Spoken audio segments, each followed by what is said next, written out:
Hello viewers, lifestyle Tamil YouTube சேனலுக்கு உங்க எல்லாரையும் வரவேற்கிறதுல ரொம்ப மகிழ்ச்சி.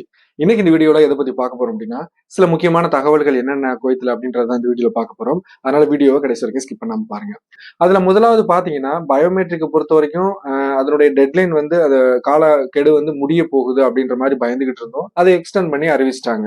சோ அதே மாதிரி அம்னஸ்டின்னு சொல்லக்கூடிய பொது மன்னிப்புமே பாத்தீங்கன்னா, நம்ம வரக்கூடிய இன்னும் ஒரு மாசம் தான் இருக்கு சரியா, வரக்கூடிய ஜூன் 17ஆம் தேதியோட அதனுடைய கால அவகாசங்களும் முடியுது. ஆனா இதுல நீட்டிப்பாங்களா அப்படின்னு கேட்டீங்கன்னா அது சந்தேகம் தான். அந்த பயோமெட்ரிக் பொறுத்த வரைக்கும் கண்டிப்பா வாய்ப்பு இருக்கு அப்படின்ற மாதிரி நம்மளும் சொல்லியிருந்தோம். அதே மாதிரி நீட்டிட்டாங்க. ஆனா பொது மன்னிப்பு பொறுத்த வரைக்கும் அதற்கு வாய்ப்புகள் மிக மிக குறைவு. 17ஆம் தேதியோட முடியுது. அதனால மினிஸ்ட்ரி ஆஃப் இன்டீரியர்ல இருந்து வந்திருக்கக்கூடிய தகவல் என்னன்னா, அந்த வாய்ப்பை வந்து சரியான முறையில் எல்லாரும் பயன்படுத்திக்கிறங்க அப்படின்ற மாதிரி வார்ன் பண்ணியிருக்காங்க. இது ஒரு பக்கம் பொது மன்னிப்புன்னு போயிட்டு இருந்தாலும், இந்த பொது மன்னிப்புக்கு இடையில வந்து செக்கிங் நடக்குது பாத்தீங்களா? அந்த செக்கிங்ல பிடிபட்டாலும் இந்த ரெசிடென்சி வயலேட்டர் வந்து சட்டத்துக்கு புறம்பா குடியிருக்கக்கூடியவங்க வந்து பிடிபட்டாலும் அவங்கள அந்த எப்படி நார்மலா பிடிபட்ட சமயத்துல ட்ரீட் பண்ணி வெளியே அனுப்புவாங்களோ அந்த மாதிரி அனுப்பிட்டு தான் இருக்காங்க. சோ அதனால இனியும் காலதாமதப்படுத்தாம இதை பயன்படுத்தக்கூடிய நபர்கள், இந்த மாதிரி இருக்கக்கூடிய நபர்கள் அதை சரியான முறையில பயன்படுத்தி வெளியாயிடுறது உங்களுக்கு நல்லது. இதுல பாத்தீங்கன்னா பர்வானியா கவர்னரேட் ஷுவேக்ல வந்து நடந்த செக்கிங்ல 43 பேரும், அகமதி கவர்னரேட் மற்றும் முபாரக் அல் கபீர்ல நடந்ததுல ஒரு 25 பேரும் அரெஸ்ட் ஆயிருக்காங்க. அதனால இதை சரியான முறையில பயன்படுத்திக்கிங்க.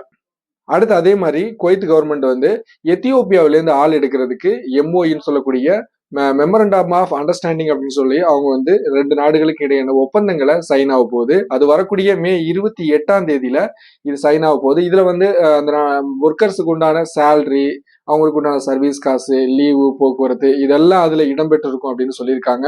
அதே மாதிரி மிக முக்கியமா வரக்கூடிய அந்த ஒர்க்கர்ஸுக்கு வந்து அந்த நாட்டுல எத்தியோப்பியாவிலேயே இங்க இருக்கக்கூடிய மொழிகள், அதே மாதிரி இங்க வந்து எப்படி அவங்கள ட்ரீட் பண்ணணும், நடந்துக்கணும் அப்படின்ற மாதிரியான 21 நாட்கள் அவங்களுக்கு ட்ரைனிங் கொடுத்து தான் கொண்டு வரணும் அப்படின்றதையும் இதுல சொல்லப்பட்டிருக்கு அப்படின்ற மாதிரி தகவல் வந்திருக்கு. அடுத்து அதே மாதிரி பாத்தீங்கன்னா வஃப்ரா ஏரியாவில் பங்களாதேஷ் நாட்டை சேர்ந்த பங்காளி ஒருத்தர் வந்து பாத்தீங்கன்னா மின்னல் தாக்கி உடல் கருகி இறந்துட்டார் அப்படின்ற தகவல் வந்திருக்கு. அவருடைய உடல் வந்து மேலதிக அந்த பரிசோதனைக்காக ஃபாரன்சிக் டிபார்ட்மெண்ட்டுக்கு வந்து அனுப்பி வைக்கப்பட்டிருக்கு. அடுத்து அதே மாதிரி பாத்தீங்கன்னா அப்தல் ஏரியாவுல ஒரு காருக்குள்ள அடையாளம் தெரியாத ஒரு சடலம் ஒண்ணு கண்டெடுக்கப்பட்டிருக்கிறதா தகவல் வந்திருக்கு. அதாவது ட்ரெய்லர் டிரைவர் ஒருத்தர் போயிட்டு இருந்த அந்த வழியில ஒரு வண்டிக்குள்ள வந்து அடையாளம் தெரியாத அளவுக்கு ரத்த காயங்களோட சடலத்தை ஒண்ணு பார்த்திருக்காரு. பார்த்துட்டு போலீஸுக்கு இன்ஃபார்ம் பண்ணி உடனே அவங்க வந்து குற்றம் சம்பந்தமா பரிசோதனை செய்யறதுக்காக உடலை வந்து ஃபாரன்சிக் டிபார்ட்மெண்ட்டுக்கு அனுப்பி வச்சிருக்காங்க. அடுத்து கடந்த 5 ஆண்டுகள்ல மட்டும் பாத்தீங்கன்னா நம்ம இந்த குவைத்திசேஷன் கொள்கையின் அடிப்படையில வெளிநாட்டவர்கள், அதாவது மினிஸ்ட்ரியில வேலை பார்க்கக்கூடிய வெளிநாட்டவர்கள் கடந்த 5 ஆண்டுகள்ல மட்டும் கிட்டத்தட்ட 10,000 பேர்களை வந்து வேலையிலேருந்து வெளியாக்கியிருக்காங்க அப்படின்ற தகவல் வந்திருக்கு. அடுத்து ஈத் பெருநாள் அதாவது ஹஜ் பெருநாள், பக்ரீத் பண்டிகை வர இருக்குதுல்ல, இதுல வந்து மேபி ஒருவேளை வந்து உங்களுக்கு 17ஆம் தேதி வந்து பெருநாளாக இருந்துச்சு அப்படின்னா பிறை பார்த்ததுக்கு அப்புறம் உறுதி செய்ய முடியும். இன்னும் அபிஷியலா வரல. அப்படி இருந்துச்சு அப்படின்னா 16ஆம் தேதி அந்த அரஃபாத் நோன்பு வைக்கிறதுக்காக சேர்த்து கிட்டத்தட்ட அதுக்கு முன்னாடி வெள்ளி, சனி இதெல்லாம் சேர்த்து 9 நாட்கள் லீவு வர்றதுக்கு வாய்ப்பு இருக்கிறதா தகவல்கள் வந்திருக்கு. அடுத்து அதே மாதிரி விசாவுக்கு காசு வாங்கினதா, அதாவது என்ட்ரி விசா போடுறதுக்கு ஒரு பாகிஸ்தான் நாட்டவர் இடத்துல இருந்து 500 தினார் லஞ்சம் வாங்கினதா வந்து குவைத் நாட்டவர் ஒருத்தருக்கு வந்து 4 ஆண்டுகள் சிறை தண்டனை விதிக்கப்பட்டிருக்கு. இது கடந்த ஜூன் மாசம் நடந்த சம்பவம். அதுக்கப்புறம் இது ஆடியோ வீடியோ ஆதாரங்கள் அடிப்படையில இவர் மேல குற்றம் சுமத்தப்பட்டு தற்போது பாத்தீங்கன்னா அவருக்கு 4 ஆண்டுகள் சிறை தண்டனை விதிக்கப்பட்டிருக்கு.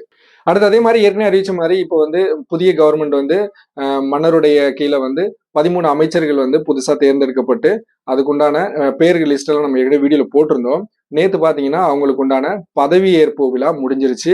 இதுல வந்து எல்லாருமே இனி இந்த புது கவர்மெண்ட் வந்து ஒரு புத்துணர்ச்சியோட புதிய பல விஷயங்களோட செயலாற்றுவாங்க அப்படின்ற மாதிரி தெரிவிச்சிருக்காங்க. அதுல இன்னொரு விஷயம் நம்ம கவனிக்க வேண்டிய விஷயம் என்ன அப்படின்னா, இந்த அமைச்சர்கள் புதுசாக தேர்ந்தெடுக்கப்பட்டவங்க பாத்தீங்கன்னா இனிமே பார்லிமெண்ட் 4 வருஷத்துக்கு கிடையாது. புதிய அமைச்சர்கள் தேர்ந்தெடுக்கப்பட்டிருக்காங்க. அவங்களுக்கு உண்டான அந்த உங்களுக்கு பதவி நேத்து தான் பதவி ஏற்றிருக்காங்க. ஏற்கனவே அனௌன்ஸ் பண்ணதுக்கு அப்புறமே பாத்தீங்கன்னா அவங்களுடைய வேலைகளை அந்தந்த டிபார்ட்மெண்ட்ல அவங்களுடைய வேலைகளை தொடங்கிட்டாங்க அவங்க. அதாவது மினிஸ்ட்ரி ஆஃப் ஹெல்த்ல இருந்து பாத்தீங்கன்னா அதுக்குண்டான அந்த டிபார்ட்மெண்ட்ல ஓவர் டைம் எல்லாம் கரெக்டா வர்றாங்களா போறாங்களா அவங்களுடைய அந்த ஊழியர்களை கவனிக்க ஆரம்பிச்சிட்டாங்க. அதே மாதிரி அந்த மினிஸ்ட்ரி ஆஃப் கம்யூனிகேஷன்லயுமே அவங்க அடுத்தது அனௌன்ஸ்மெண்ட் பண்ண ஆரம்பிச்சிட்டாங்க.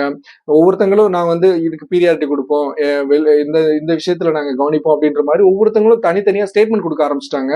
இதனால வெளிநாட்டவர்களுக்கு என்ன லாபம் நஷ்டம் அப்படின்றத நம்ம பொறுத்து இருந்துதான் பார்க்கணும். அவ்வளவு நண்பர்களே, இந்த தகவல் உங்களுக்கு பயனுள்ளதா இருந்து நினைக்கிறேன். இந்த தகவல் சம்பந்தமான கருத்துக்கள் சொன்னீங்க எதுவாக இருந்தாலும் மறக்காம கமெண்ட் பாக்ஸ்ல தெரியப்படுத்துங்க. மீண்டும் ஒரு நல்ல பதிவில் சந்திப்போம். நன்றி.